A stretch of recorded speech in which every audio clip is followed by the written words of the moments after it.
This is the last installment of a series of 8 videos where we've been showing how Interact AS is being used by educators to remove communication barriers.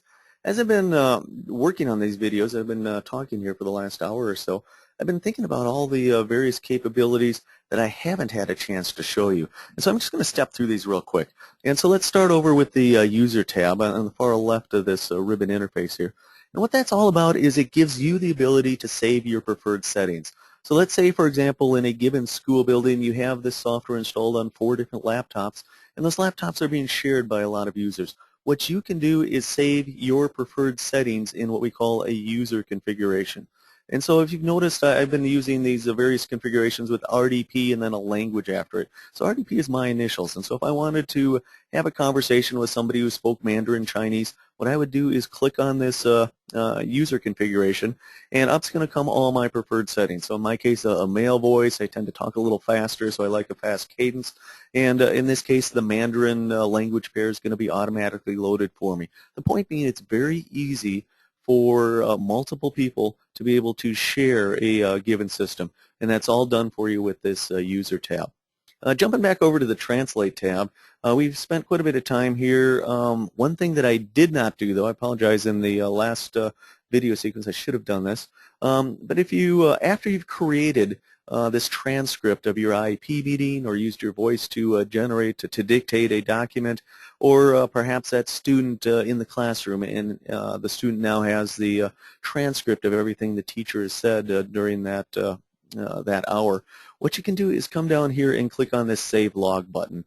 And I'm going to go ahead and save this particular log because we don't have much in it. But I'm going to go ahead and save it as a Word file.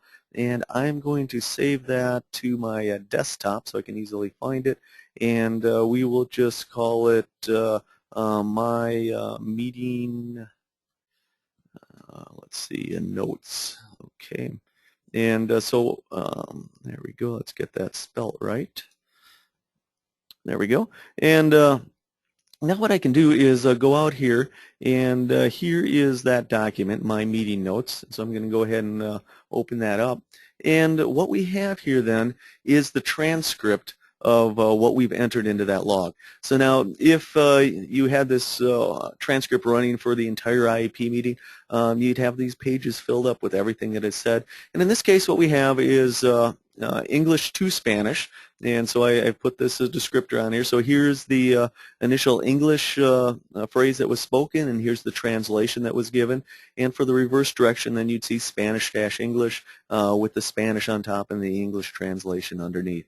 With this then, what I can do is copy these items into the medical assistant forms, insurance forms, SPED forms, whatever you're using to document your meetings. And so the intention here is the ability to, number one, be able to save any transcripts, and number two, to be able to easily use those to document your meetings. And so let's jump over here to the configure, and again, lots of different features here. We've spoken about many of them. One that we haven't talked about is acronym expansion, and that's a very useful feature. So with acronym expansion, what you can do is, when this is clicked, is that it will automatically expand any acronym that you might use. So for example, I'm up here in Minnesota, and I might say something like, I'm going to the U of M. And so that particular acronym, U of M, may not mean anything to a family that's just moved here from Russia or something like that. And so with this button clicked, what's going to happen is when I say that sentence, I'm going to the U of M, it's going to automatically be expanded to I'm going to the University of Minnesota. And so again, the focus here with these language modules is to be able to communicate meaning. And if you can automatically expand that acronym, then the odds of that meaning being successfully communicated go up substantially. And so everybody has their own set of unique acronyms, and we certainly haven't entered all of them in here, and that's what this tab is all about. We do have just a little bit less than a million words that are entered into these systems, and a million is a lot, but to give you kind of a point of reference, when we first started deploying these systems, we were using right around 300,000 words, and that simply wasn't enough. People were getting frustrated that we weren't able to support their natural conversation. And so it has significantly increased, and you do need that amount of words in order to really just support conversational free speech. But at the same point, we don't know all the words that you use, all the acronyms, all the idioms, all the colloquialisms. And so with this composer page, you can easily enter those. A simple example would be, let's go beyond the U of M example. If I say I'm going to the U of M and I'm living here in Minneapolis, that means something probably quite different than, say, somebody living in Detroit or somebody living down in Florida. In Detroit, U of M means University of Michigan. Down in Florida, be University of Miami. So again, you have the ability to easily enter those definitions and do that on your own. You don't have to come to us and give us a contract and that kind of thing. Do it on your own and easily share that with all the other users. The Visualize tab, what this is all about is there's a saying, a picture is worth 1,000 words. And so again, with the focus on being able to enable communications, what you can do is bring up any sort of a website, any sort of picture document. So here, for example, is a school menu that happens to be in Spanish. And with this capability, what I can do is select color of a pen here, and I can write things and draw whatever I want to do. And so again, the whole focus here being able to facilitate communications and do that accurately. That's what part of this Visualize tab is all about. I'm going to jump over here to the Help tab next, and what you have here is the entire user manual in an electronic form. You can jump through this, do searches, and so I guess the last one I did happened to be voice commands. And so all these capabilities are built into the product, and obviously you can find out about them by reading that particular user guide. Let me jump down here to tutorial video. And so we're going to go ahead and launch that. And Microsoft is running its security check on me here. But what you have here is 10 chapters of video tutorials. Now, by far, most people are just going to start using Interact AS. They aren't going to read the manual. They aren't going to do any of the above. But let's say that you prefer to learn by watching a video. And that's what this is all about. So we take you from the quick start guide to an overview to some really advanced stuff. For example, hands-free interface here was designed predominantly for the military and police force. And so if you're in the military, odds are you're carrying a gun or a rifle, and you don't want to be carrying a computer in your hands. And so that's what that's all about. But let me just play one here real quick.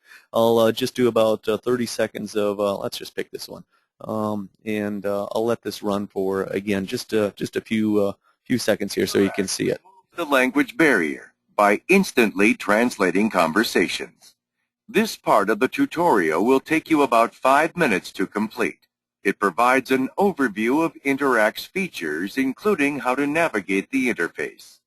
Interact has 5 main screens: User, Translate, Configure, Visualize, and Help. These are accessed by clicking on the icon. So that gives you an idea of what that's all about. And again, by far, most people are just simply going to start using the product. But certainly the video tutorials and the user guide are there if you'd like to see them. And I'm also going to show you one more thing here, the show introductory video. And what this is all about is, let's say you have a family that comes up to the reception desk, the counter for the first time, and they obviously don't know anything about this product. And right now what I've loaded is this Spanish module. So this introductory video is going to be in Spanish, and it's going to give roughly about a 1-minute introduction to what this product is all about, so they know what you're doing in order to enable a conversation with them. So I'll go ahead and play this again for about 30 seconds or so.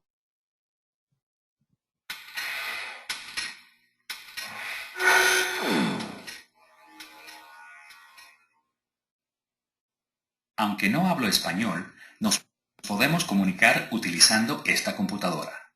Cuando digo algo en mi idioma, la computadora lo traducirá a su idioma. Igualmente, cuando usted habla español, la computadora lo traducirá a mi idioma. Cuando es su turno de hablar, coloque el micrófono cerca de su boca hasta que usted termine de hablar. Si está usando un micrófono portátil, asegúrese que el interruptor está prendido. Hablen. Sorry about that. Took me for a little while to scroll it over. But again, a very easy way to introduce people to this product and how you're going to be using that to communicate with them. And so with that, let me close out Interact AS here and jump over and go back to the PowerPoint presentation. And let's wrap up what we've been talking about here. So here's what we've demonstrated. And so in these series of videos, we started out talking about automated closed captioning software. So being able to use that in the classroom to generate a transcript of everything that the teacher may say. The second one that we started talking about is the ability of this product to let students that have difficulty typing or writing to ascribe answers to homework assignments and tests, that sort of thing. And also being able to use the software to read text out loud. And one thing I didn't point out, but I probably should, if you have a student that does have difficulty speaking, what they can do is obviously enter the text and use this program then to voice out their presentation. And so that's been done in several instances where they're doing, for example, a PowerPoint presentation, and they're using then this program to voice aloud the information associated with that presentation. In addition to that, we talked about how you can use this software to instantly translate conversations and documents. And notice here, I don't use the word replace your staff interpreters. Quite deliberately, we're talking about supplementing your staff interpreters. And so the software does a very good job at retaining the meaning of a sentence, but again, we're not claiming that we're going to have perfect grammar. If you're going to be in an IEP meeting, for example, that's going to be, what should I say, somewhat confrontational. You kind of know ahead of time when those meetings are going to occur. By all means, have your professional interpreter there. But on the other hand, if this is just a parent-teacher meeting where you're asking the parent to come in after class so you can have a conversation, by all means, it's going to work great for you. And also all those situations where a parent may come up to the desk, the parent doesn't speak English, but they're trying to pick up their child to take them to the dentist office, something like that. And so when you have that communication barrier, now you can use this software to overcome that. We talked a little bit about language learning, and in particular this new approach that gets beyond this fixed and rigid set sequence that you're locked into with something like Rosetta Stone or transparent language, where now the student can select the vocabulary that they want to learn and then immediately apply that. And with that immediate application, retention goes way up in the amount of time that it takes to learn a new language, be it somebody learning English or a native English speaker learning a second foreign language. That time that it takes to learn that language is significantly reduced. And we've also talked about reducing the time that you take on generating documentation. Bottom line here, with these products, certainly you can improve your services and at the same time significantly reduce your costs, which is certainly a win-win for everybody, but especially the student.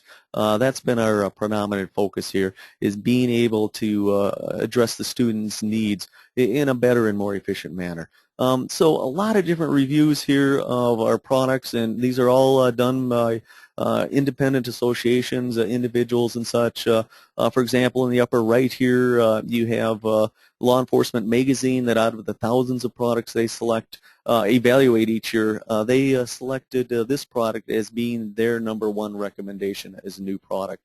And so, again, a little bit of an eye chart here, but definitely very strong reviews on how well these products work, and we're quite proud of those reviews. I promised I'd wrap up by giving you the contact information, and that's what we have here. And so by all means, feel free to give us a call at the numbers we show here, or send us an email, or check out our websites. And certainly, we look forward to hearing your suggestions, hearing your feedback, and of course, getting these tools in your hands so that you can use them to, again, reduce costs, but more importantly, be able to improve the services that we're able to provide to meet the needs of our students. Thanks so much for taking the time to view these videos, and with that, we'll close out this 8th and final section of the videotapes. Bye now.